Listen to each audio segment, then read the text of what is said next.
debut in Fights Without Rules. Dan was awaited by local fighter Anthony Macias, a serious Muay Thai fighter, who was himself a two-time high school wrestling champion. But against Dan Severn, it was like he brought a knife to a gunfight. Charisma emanated from Severn in huge 9-point waves. He looked like a 19th century circus performer. And thanks to his experience in pro wrestling, he knew how to work the public. However, many believed Macias would win on account of his experience with Muay Thai. The fight has begun. Macias is expected, struck from a distance, but Severn shot to his feet and began to twist the poor guy on the floor like a rag. Macias throws powerful elbows to the neck and the back of the head, which are now prohibited. Severn felt these blows, but real pain awaited Macias. Suplex. Another powerful suplex. Macias even shook his head to get over it, but he was at the mercy of the beast, who pressed him to the floor with all his weight. Severn prepares to finish the opponent and performs a rear naked choke. Macias is defeated, and the beast chalks his first win under the rules of MMA. As Dan wrote in his book, perfectly understanding the importance of first impressions for the public, his suplexes were pre-planned. What can we say? Old man Dan was right, and after 30 years, Severn is still remembered for these suplexes. Dan's next opponent was a big man, Marcus Fawcett, a black belt in Shorin-ryu karate, who could easily tamp his opponent down to the floor, which was on full display in his previous fight. Fawcett fought as a young man in addition to playing American football, equal parts tough and cool. The beast already shed first blood in the cage, leading to a confident performance in his second bout. Unlikely a good sign for Fawcett. Old Dan exudes confidence, and where the audience was buzzing at Severn during the first, the audience was shouting in his honor during the second. At the outset, Fawcett moves well and scores a powerful kick in the body of Severn. Dan felt this blow and admittedly was not eager to receive the second. An excellent pass through to the leg, but then Fawcett found himself on the wrong side of the beast's strength. Severn performs an arm triangle choke and defeats Fawcett. The technique was familiar to Dan from Japanese pro wrestlers, but failing to understand its subtleties, Severn nearly squeezed Fawcett's neck to the point his head almost flew off. In the final, Severn squared off against the champion, a man who conquered everyone with his technique and unyielding fighting will. Thanks to UFC management, fights were placed in that order so that the two favorites met in the final.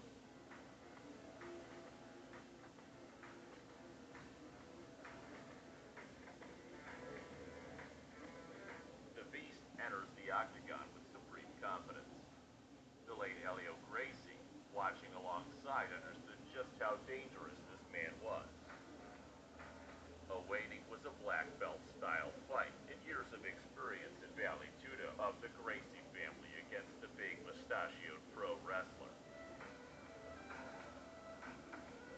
Severn moves Royce Gracie to the ground easily, but Royce was expecting this because he was going to work in the guard from the bottom. However, he had never encountered a wrestler of Severn's class and physical strength. Severn recalled that he used all his breaking techniques on Royce that worked in previous fights during training, but under Helio's tutelage, it did not work. The beast bent and broke Gracie, but it was all in vain. Commentators failed to comprehend why Dan was unable to beat his opponent on the ground, but Severn was averse to hurting people through blows to the face. Still, Severn appeared to have Royce where he wanted him. Dan tortured Royce on the ground for more than 15 minutes. Royce would rather die than surrender, enduring everything. That is, until the perfect opportunity arose to perform a triangle choke in true Gracie fashion.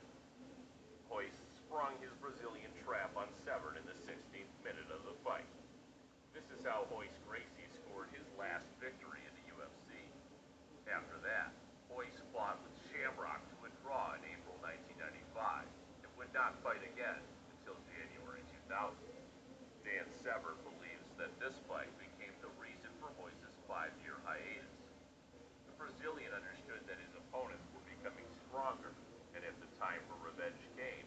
Severn would return more technical, motivated, and bloodthirsty. But this is history.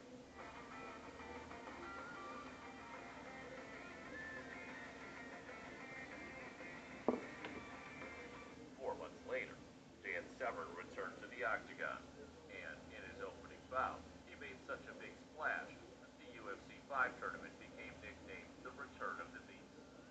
His opponent was veteran Joe Charles, who caught Kevin Rozier in an armbar just 14 seconds into UFC reserve fight. The guy is a dangerous judoka. He immediately attempted to make it a double or nothing, but Severn forcefully shoved him into the metal door of the cage. The Beast throws powerful knees to the head and even blows with his elbows. This is not the same kind of Severn that we saw earlier.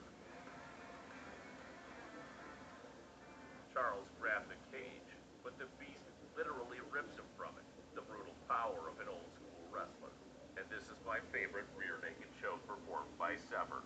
Both powerful and brutal. The next opponent of the Beast is Oleg Taktarov. This was Oleg's first tournament in the UFC. Old Severn feared a repeat of Royce Gracie, leaving him alert from the opening seconds of the fight. I assumed that Oleg wanted to work in the guard, knowing of Severn's wrestling face.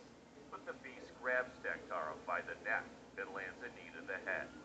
Severn is actively working on the ground, declining Oleg an opportunity to attempt a submission.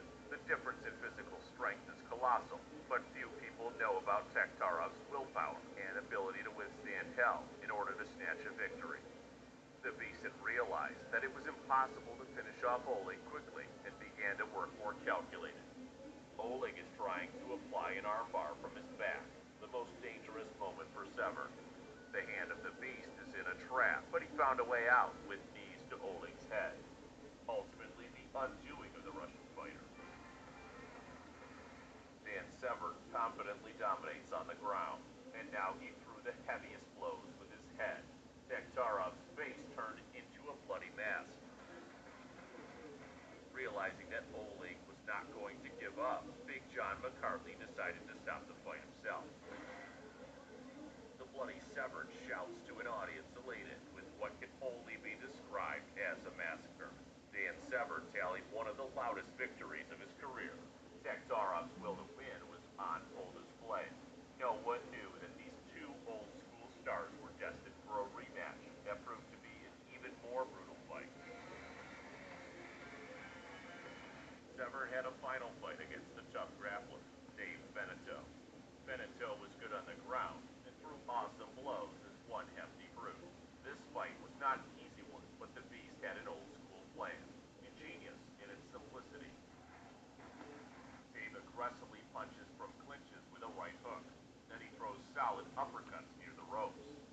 If a fighter reached the final in UFC, you knew he was deserving, but there is always a better guy. Severn presses Beneteau near the ropes and quickly hooks the opponent's leg. Closing this one out, Severn performs a kimura, a classic technique in sambo, defeating Beneteau. The Beast won his first championship title. The belt that Severn's team had constantly wore was a pro wrestling champion title, and Dan was very proud of it. When Severn told UFC management that he intended to bring the wrestling title to the octagon, they were not enthusiastic, since they wanted to be an independent promotion. Dan insisted, and in the octagon, he now raised not one, but two of his championship titles.